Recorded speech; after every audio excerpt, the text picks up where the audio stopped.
Coucou, je profite de faire une petite balade et de m'être posée au soleil.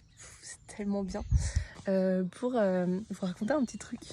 Ce matin, j'ai répondu à un stickers question sur la story de ma copine Déborah du compte You Will Glow Up. Je vais changer de bras souvent parce que ça fait hyper mal de rester le bras tendu. Déborah, elle est consultante en bilan de compétences et d'ailleurs, si toi tu ressens le besoin de faire le point, de changer, etc. au niveau pro, c'est vraiment elle que je te conseille parce qu'elle est ultra compétente et en même temps archi bienveillante et douce et incroyable et je l'adore. Voilà, je vous mettrai le lien. Bref, Déborah ce matin faisait une story pour expliquer qu'une de ses clientes lui avait dit qu'elle avait l'impression que le monde du travail c'était foutu parce qu'il y avait tout le temps des managers toxiques et que voilà, elle avait le sentiment qu'elle s'en sortirait pas. Et Déborah nous demandait ce qu'on en pensait. Donc moi, j'ai rapidement répondu dans le stickers que oui, j'étais d'accord, mais qu'on n'était pas obligé de se laisser faire.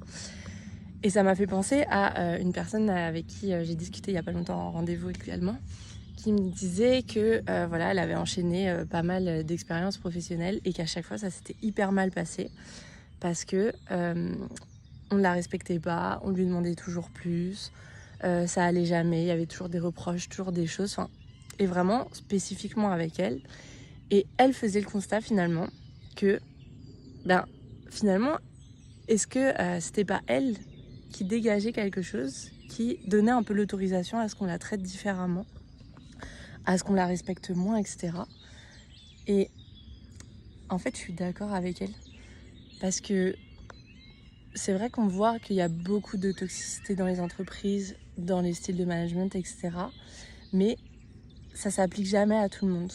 Ces personnes-là qui vont avoir des comportements toxiques, elles vont aller chercher les personnes plus fragiles, plus vulnérables, qui manquent plus de confiance en elles, etc.